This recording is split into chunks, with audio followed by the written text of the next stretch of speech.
Just got this reciprocating Sawzall from Oli by, and I've been pretty happy with it. There's a couple of things that make it special. And the number one thing is it uses standard 20-volt DeWalt battery. So I don't have to have 5 different types of batteries lying around.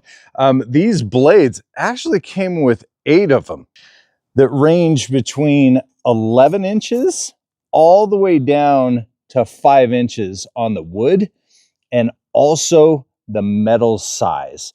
So this for me is fantastic because I don't have to sit there and wonder where I'm going to get my next blade from. The other thing is swapping these out. It's really, really easy. You have this knob here on the side. You just twist it, and then let me see if I can do it one-handed, and then it comes out. Literally just that easy. And you do the opposite to load it in. Now, if you take a look at it, it's actually rated at 0 to 3,000 RPM. And I can tell you, it feels like it has a lot of power. Let me show you.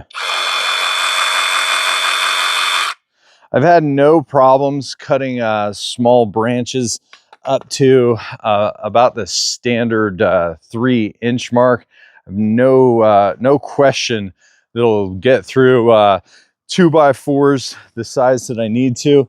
But the number one thing for me is just ease of use, and to have these tools coming out where you can just use the batteries that you already have lying around, it's just priceless. So if you're on the fence with buying this quality product, been really happy with it.